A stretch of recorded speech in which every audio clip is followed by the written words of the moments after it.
history. Shocking. Sex, betrayal, lies. Bombshell. Greatest true crime stories. 2020, Friday nights at 9. Time and temperature, brought to you by your local Honda dealer.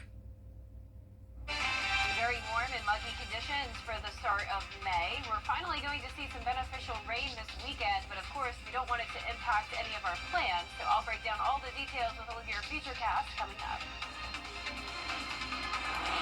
Right now on News Channel 6 at 11 is saying goodbye to a former Georgia lawmaker. We'll have reaction after the passing of Ben Harbin. Also ahead, big changes on deck for Augusta City Charter.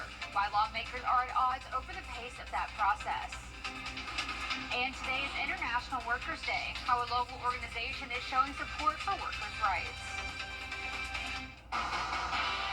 Live from Television Park, this is WJBF News Channel 6 at 11.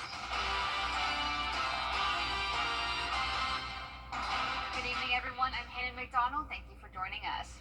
Coverage you can count on begins with great news for our community. Deputy Gavin White has been released from the hospital. The sheriff's office announcing that today on Facebook. Deputy White had been in the hospital since being shot in the face during a shootout with the suspect that claimed the life of Deputy Brandon Sykes. The sheriff's office says Deputy White is home and resting. The community coming together to show support for the family of Columbia County Deputy Brandon Sykes as well as Deputy Gavin White. Isabella Moody takes a look at the special fundraiser. The Columbia County Unity Fundraiser will take place May 10th here at Augusta Christian Schools, and we'll have many local businesses taking part. There will also be a silent auction and a car show in efforts to raise money for the deputies' families. We are really just trying to be the bridge to bring everybody together, support the families, and raise some money to help them through the times ahead. 100% of the donations and proceeds from the event will be going back to the families. There will also be food trucks who will be there giving 20% back to the families, bouncy houses for kids, and veteran motorcycle groups in support of Gavin White's marine history. A ton of support from our community, and we're proud that everyone is stepping up for a great cause. Organizers wanting to show their support and respect to everything the officers did during Saturday night's shooting. Both have appreciation for law enforcement. Bo Chavis, as well as both his parents previously working for the Richmond County Sheriff's Office, and Corey Lichtenberg appreciating the officers who have helped him throughout his life. We understand a lot of what the family is going through right now, and we understand what their needs could be right now, and we're just doing whatever we can to help. Even through the problems that I've had in my life, I've known a lot of good servants of law enforcement who have supported me in my journey. Help turn your life around. It really did, yeah. The event will take place from 10 a.m. till 2 p.m. The silent auction tickets are on sale now. For more information on how to purchase or donate, you can find that on WJBF.com. In Martinez, Isabella Moody, WJBF News Channel 6. Former Georgia lawmaker Ben Harbin has passed away. Harbin was found dead Wednesday night at the Fairfield Inn on Washington Road. He represented District 122 in the Georgia State House from 1994 until 2015. He resigned in July of 2015 to become a lobbyist. Leaders across Georgia took to social media to express their sorrow at the news of Harbin's death. Columbia County Commissioner Trey Allen saying, quote, "I'm simply heartbroken. Ben Harbin was a loving father, a dedicated public servant, and most of all to a lucky few, a fearless friend," end quote. Harbin's longtime friend and colleague Superior Court Judge Barry Fleming says he was shocked at the news and that he will be missed. He was a great guy. I mean, he's kind of one of those people that you would like to hang around with. He was fun, gregarious, always had a smile on his face. Professionally, he was very dedicated to his work as a state representative. Coroner Bowen says Harbin's death appears to be of natural causes and is still under investigation. He was only 61 years old. Time now for a first check of the weather with Chief Meteorologist Jenna Petracci. How's the weather looking this week, Jenna? Yeah, looking pretty good. I mean, we are going to have the chance of rain and storms this weekend, but we could use the rain. So overall, it's beneficial, and I'll time that out for you in just a moment. But right now on our Terry Lambert Hyundai Skyview cam, we are completely dry looking into Waynesboro.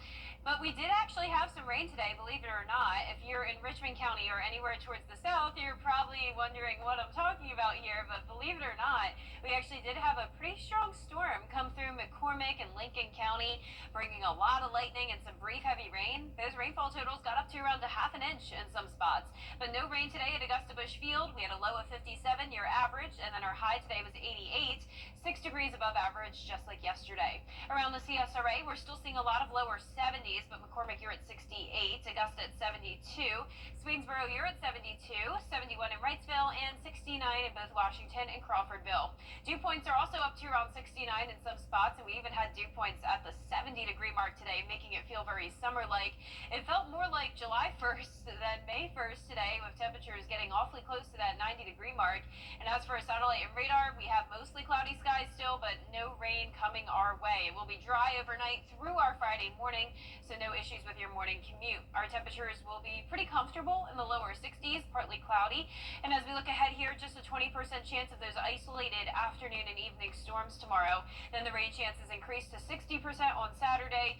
Morning rain will be likely on Sunday, but that day's not looking like a washout. And coming up in the full forecast, I'll have a look at your futurecast in the next 10 days. So stay with us, but back to you, Hannah. Thanks, Jenna. For Augusta's Charter Review Committee, the question is, will haste make waste? The committee is charged with recommending changes to the city charter. The chair is pushing for a goal of December to finish the work. This would allow the changes to go before voters next year. I believe a committee always has to have a goal. And if it's an open-ended process, it will drag out as long as you are allowed. And so it is a worthy goal to try to put it on the ballot when all the city affairs are taken care of in May of 26. A motion to add 5 more meetings this year to the schedule was approved, however, not with overwhelming support. The vote was 6-5. A bill passed in the South Carolina House could help parents who work for the state. The bill would double the amount of paid parental leave for teachers and state employees. The bipartisan bill would also give those who give birth to a child up to 12 weeks of paid parental leave. The bill would not impact taxpayers at all.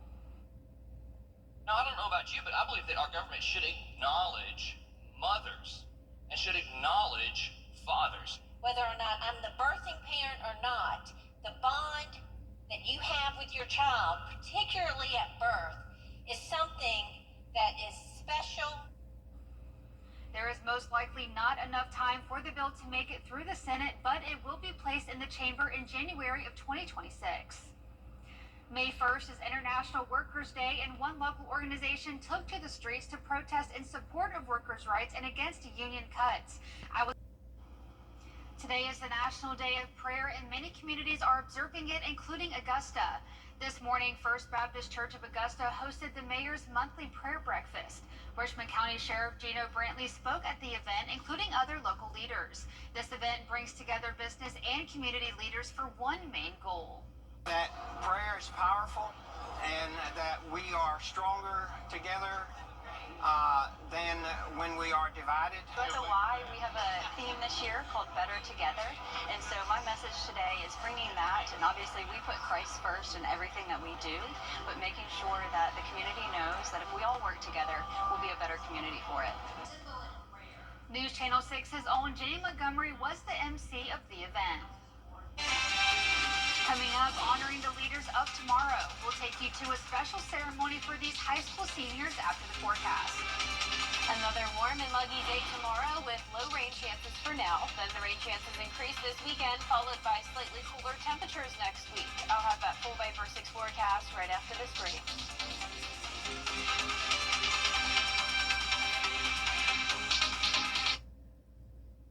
Let's face it, news is complicated. That's why WJBF.com makes it easy. Get clear, accurate stories that don't waste your time. Plus, get the latest video in one click with WJBF Plus. Get it all at WJBF.com. Coming up on this this week's episode of Your Hometown Kitchen, we got Trevor Speed. And he's making easy-to-make creamy chicken marsala. Your Hometown Kitchen, Friday at 12:30 on News Channel 6. What's wrong? Kelly, where do your best mornings start? What do you think? The best morning starts with Kelly and Mark. You're like apple pie in America. Weekday mornings at 9 on News Channel 6. For everyone. The News Channel 6 mobile app is now even better. Download it today. Now, your most accurate forecast with WJBF Live Viper 6. Welcome back. Yesterday and back in March, I had a special guest come to the studio, and that is Madison Olms, pictured here. She is a recent Penn State grad with her meteorology degree, and as a meteorologist, and I'm sure any meteorologist across the country can tell you that Penn State's program is incredible, so I have no doubt that Madison has a very bright future, but I was honored that she decided to come to WJBF to improve her craft and get some practice on the green screen. I really enjoyed helping her out and showing her some tips and tricks when it comes to covering severe weather. You can see she was covering a tornado warning there last night. So Madison, you did a great job, and I hope to stay in touch with you. Maybe I'll see you again sometime in the summer. Right now on our Terry Lambert Hyundai Skyview cam this evening, it's still a little bit cloudy in places with temperatures sitting nice and mild. We're at 72 degrees, a south wind of 7 miles per hour, dew points in the lower 60s, and around the CSRA we have a couple spots in the upper 60s, but most of us still in the low 70s at the 11 o'clock hour. Some pop-up showers and storms in parts of the southeast, primarily out to the west of us. A cold front is to our north still, and you can see this low pressure system bringing active weather across a good portion of the country. Now for tomorrow's forecast, we're starting out in the low 60s, above average, mid to upper 80s once again in the afternoon tomorrow, and then similar temperatures on Saturday. The difference on Saturday is that we'll have a higher rain chance at 60%. The morning looks dry, but afternoon storms will be possible, and then that rain looks more widespread once we get into the evening. So let's time it out here on our feature cast starting tomorrow at noon, because up to this point nothing will really be happening. So a mix of sun and clouds tomorrow. We'll have isolated storms pop up in the afternoon by around 8 o'clock. Decent coverage here in the Midlands. There's a very low chance of severe weather. On Saturday morning, we could see a few more showers develop, but you can see here as we go through time, most of your Saturday looks okay, but then once we get into the evening hours, rain and storms will be more likely, with some heavy downpours and that chance of severe weather as well. Now, once we get to around lunchtime on Sunday, that rain is pretty much wrapping up. So you can see our long-range futurecast showing that cold front pushing through on Saturday morning or Sunday morning. Behind that, we'll have winds coming out of the northwest, and that will cool us down by just a few degrees. Now, as for that chance of severe weather on Saturday, everyone's under a marginal risk. Damaging winds and hail are possible. And once again, this starts to become more widespread around 5 o'clock. So you can head out early in the day on Saturday. Things look okay. And even in the afternoon, not a washout, but just bring the rain gear with you. Keep an eye to the sky. And then late Saturday night, you may want to spend some time inside. Most of us getting around 1/4 inch to 1 inch of rain. Some heavier downpours possible, though. Winds gusting up to around 30 miles per hour Saturday, and still breezy on Sunday as well. Our lows tonight will be in the lower 60s. Highs tomorrow will be in the mid to upper 80s once again. And that 10-day forecast is showing the rain chances go down as we go into early next week. Mostly sunny for Cinco de Mayo. And then, well, those rain chances will increase by the end of the week. Temperatures cooling down a bit into the upper 70s for a change, and lows down to the lower 50s. So some slightly cooler weather next week, Hannah, but still overall nice and warm. Sad for that rain, but it's gonna feel great. Yeah, and we could use the rain, so it's kind of good news. Yeah. Well, it was a special day for some outstanding students today. The Augusta Exchange Club hosted its annual Youth of the Year celebration. The club honored 9 seniors from the area. Each had to demonstrate strong grades, community service, and extracurricular activities. The overall winner this year is Sam Mershak from Aquinas High School. I'm very, very honored. Hearing all the other people, representatives who were chosen, they all had so many different accomplishments, so many different sporting achievements, academic achievements, service achievements. I'm truly honored to be considered the top out of all of those candidates, but I believe that truly anyone could have won this award. It was a very talented field of people, so it feels nice to be recognized for my talents, but also to see all the good that all these other people are doing for our community and throughout the world. From here, Sam goes on to the district competition for the chance to make it to the national level and a $15,000 prize.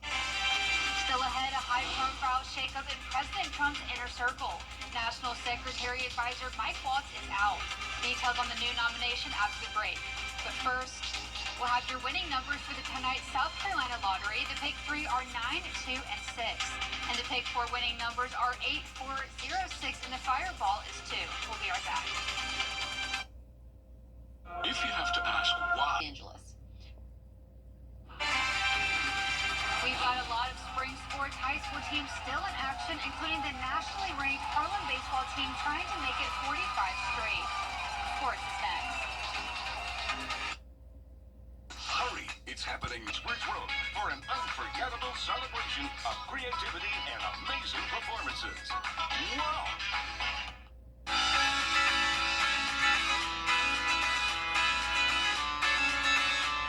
Follow News Channel 6 on Instagram. Now, WJBF sports coverage you can count on. We're still tracking all the high school state tournament action in the area, and it's starting to get intense as we get closer to state championship games and matches. The Harlem Bulldogs coming in against the solid Whitewater squad. Bulldogs sporting their national ranking and a 43-game winning streak coming in, but if you know Coach Jimmy Lewis, you know the only thing that matters to him is one game at a time. 22-win Whitewater squad coming in respectful but not intimidated. Harlem takes the first game in a 6-0 shutout, but the Wildcats turned up the pitching and the defense in game 2, and they end up snapping that 44-game win streak with a 2-1 win over Harlem in game 2. First Harlem loss since April 2024. Forces a decisive game 3 Friday at 4 p.m. at Harlem. In between games, Coach Lewis talked about the importance of that game 2 in a best-of-3 series. Steven hit a home run and, Dominique pitched a very good ball game, shutting them out. They shut out a real good baseball team, of which we've only won one game. We still got to win another one. So our focus is on trying to win this next one. The first one don't mean nothing now. We got to win the second one. And the Harlem girls soccer team saw their season come to an end Thursday night as it ran up against the buzzsaw and defending state champion Oconee County. Now, despite the Bulldogs coming in with a 17-1 mark overall and an undefeated region record, the Warriors easily dispatched Harlem 8-0 to Thursday night. And Harlem still with a stellar season that ends in the Class 3A Sweet 16. Nothing to be ashamed of. Now, in tennis, here are some other teams that have advanced in the GHSA state playoffs. On the girls' side, the Lakeside Panthers are in the Final Four, playing on May 10th. In Class 1A Division 2, Johnson County and Screven County face each other on Monday. That goes for both the girls and the boys squads. The Burke County boys have advanced to the Elite 8, playing Sonoraville on Monday. And how about this? The Hephzibah Rebels, the boys, are playing LaGrange also on Monday. Now, as the Augusta men's golf team gets set to compete in the NCAA golf tournament, they'll be doing so with the momentum that comes with some extra accolades. The AU men's golf team, 3-time defending Southland Conference champs, also dominated the Southland Conference postseason awards. Bo Blanchard was named the Conference Golfer of the Year and Newcomer of the Year. Blanchard, Stefan Jacobs, and Chapman Barnett were named first team all-conference. Peter Rosu was selected to the second team, and Coach Stephen Payne was awarded the conference's Coach of the Year. That's all we got for sports for now. We'll be back after this break.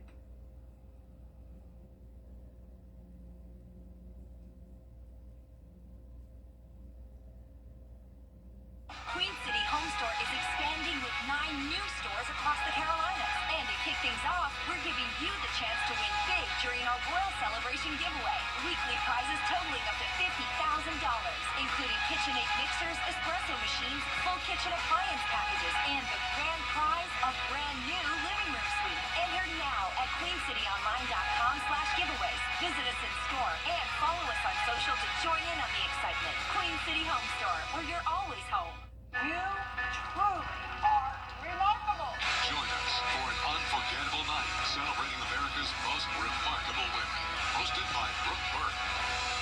Remarkable Women, Saturday, May 3rd at 7 p.m. on News Channel 6. Featuring WJBF's regional winner, Charlotte Garnes. Remarkable Women is sponsored by Goodwill of Middle Georgia. at the CSRA. Hi, I'm Mary Morris. Waynesboro has fun, y'all.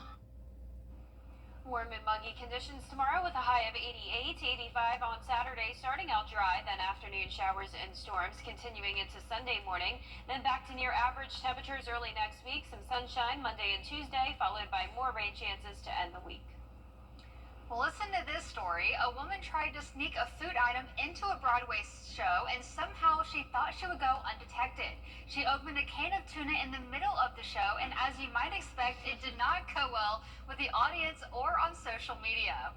Oh my gosh, she had to You cannot hide tuna. That's definitely the wrong food choice. Wow. That's the Out of worst anything. the worst thing you could bring. Yeah. She should have went to the dollar store like Right? the rest of us. Right?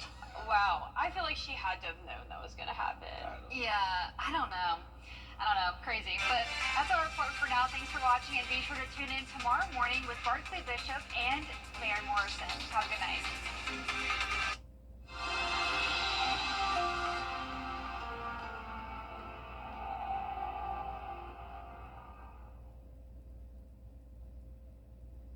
George Sink Entry Lawyers has the experience to help you get your money faster. On the line for 999.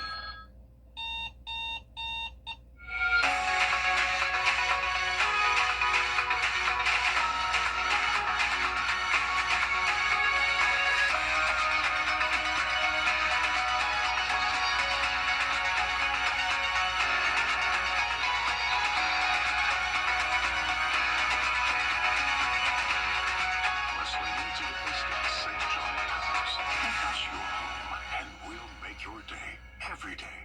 Fish delish, fish delish. Shine white fish, it's Cajun. Hungry taste you're craving. And up and aside for $6.99. Captain D's fish delish. At WJBF's Television Park Productions, our mission is to provide local businesses with top quality video and digital content at an affordable price. With decades of experience, our award-winning creative team will guide you step by step through the creative process, resulting in a successful marketing message for your brand. Over the years, we've helped hundreds of local businesses expand their voice. Visit WJBF.com/creative to find out how we can do the same for you. The CSRA is full of amazing women. Women who inspire. Women who innovate. Women who lead. That's why News Channel 6 brings you Women to Watch. On the last Wednesday of each month, News Channel 6 recognizes local businesswomen who are making a positive impact in our community. Nominate someone today at WJBF.com. Sponsored by Goodwill.